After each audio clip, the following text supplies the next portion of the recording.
Hello दोस्तों। आज मेरे पास एक कहानी है जो आपके दिल को छू लेगी और शायद आपको भी कुछ अच्छा करने के लिए प्रेरित करेगी। ये कहानी है एक अमीर लड़की और उसकी दयालुता के बारे में। मिलिए सारा से। वो एक बड़े घर में रहती है, एक अच्छे स्कूल जाती है और उसके पास वो सब कुछ है जिसका वो सपना देख सकती है। लेकिन जो चीज सारा को खास बनाती है वो उसकी दौलत नहीं है, बल्कि उसका दिल है। एक दिन स्कूल से लौटते वक्त सारा ने देखा कि एक छोटा लड़का अकेला एक धूल भरे खेल के मैदान में खेल रहा है। उसके कपड़े फटे हुए थे और उसके जूतों में छेद थे। उसकी हालत देखकर सारा को उस पर तरस आया और उसने उससे बात करने का फैसला किया। हाय, मेरा नाम सारा है, तुम्हारा क्या नाम है? उसने एक प्यारी सी मुस्कान के साथ पूछा। वो लड़का थोड़ा शर्माते हुए बोला, मेरा नाम राज है। बातचीत करते हुए सारा को पता चला कि राज का परिवार इतना गरीब है कि वो अच्छे कपड़े या खिलौने नहीं खरीद सकता।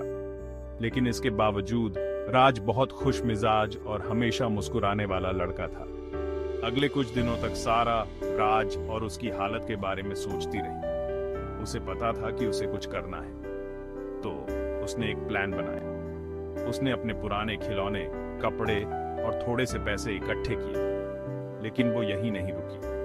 सारा ने अपने दोस्तों और परिवार को भी हेल्प करने के लिए कहा। एक बड़ा सा बैग भरकर सारा उस खेल के मैदान में वापस गई जहां वो राज से मिली थी। ये तुम्हारे लिए है राज, उसने उसे बैग देते हुए कहा।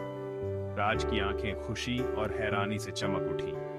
थैंक यू सारा, उसने उसे कसकर गले लगाते हुए कहा। लेकिन सारा की दयालुता यहीं खत्म नहीं हुई। उसने एक छोटा सा कम्युनिटी इवेंट ऑर्गेनाइज किया जहां हर कोई जरूरतमंद लोगों के लिए कुछ डोनेट कर सकता था। उसकी छोटी सी दयालुता एक बड़े काम में बदल गई, जिसने औरों को भी हेल्प करने के लिए प्रेरित किया।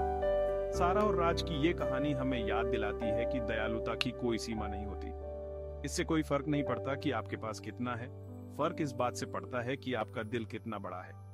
कभी कभी एक छोटा सा काम भी किसी की जिंदगी हमेशा के लिए बदल सकता है।